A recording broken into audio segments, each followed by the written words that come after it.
What is good, people of the interwebs? Today I'm going to show you how to handle transitions in OBS. Let's jump right into it. I set up two scenes, scene 1 and scene 2, so that we can test different transitions. On the bottom, I can select which one's in preview and which one's in program.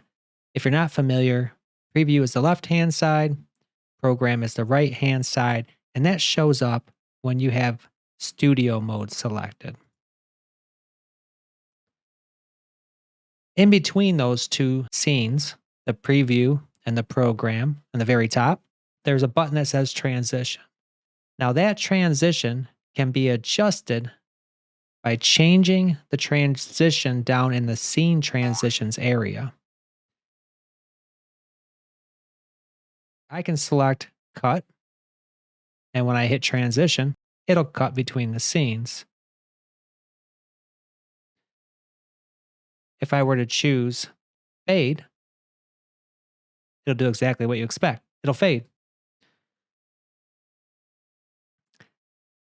If I choose swipe, that'll swipe, and the properties of swipe can be changed. So if you choose the properties here, you can actually choose which direction the swipe will swipe. So I'm going to choose left by default, and we can preview it by clicking the preview button.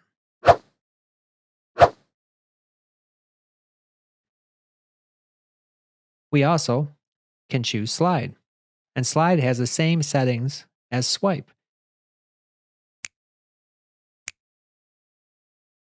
If you choose the properties of slide, it'll allow you to choose left, right, up, or down, and we can preview it.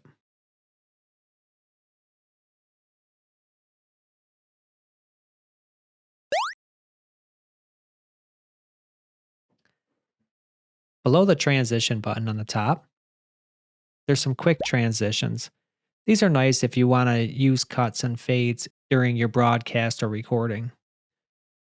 So if I hit cut, it does a cut as you expect. Transition set at 300 milliseconds. And fade to black to end the broadcast is a very common technique. Below that, you'll see a little bar. Now this represents the physical T-bar on a production switcher.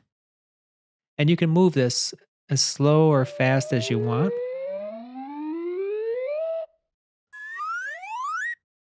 Representing the physical hardware. If you look further into the menu under Scene Transitions, you'll also see Add Stinger. Now, Stinger's a pretty complex subject. I'm going to show you guys how to create them and how to set one up in a future video. Look forward to that in the next couple weeks or so. And fade to color. Fade to color is exactly like fade to black, but you can actually choose a color like red, blue, green, so on, so forth. That's all there is to transitions in OBS Studio and making your production so much more dynamic. Until next time, peace.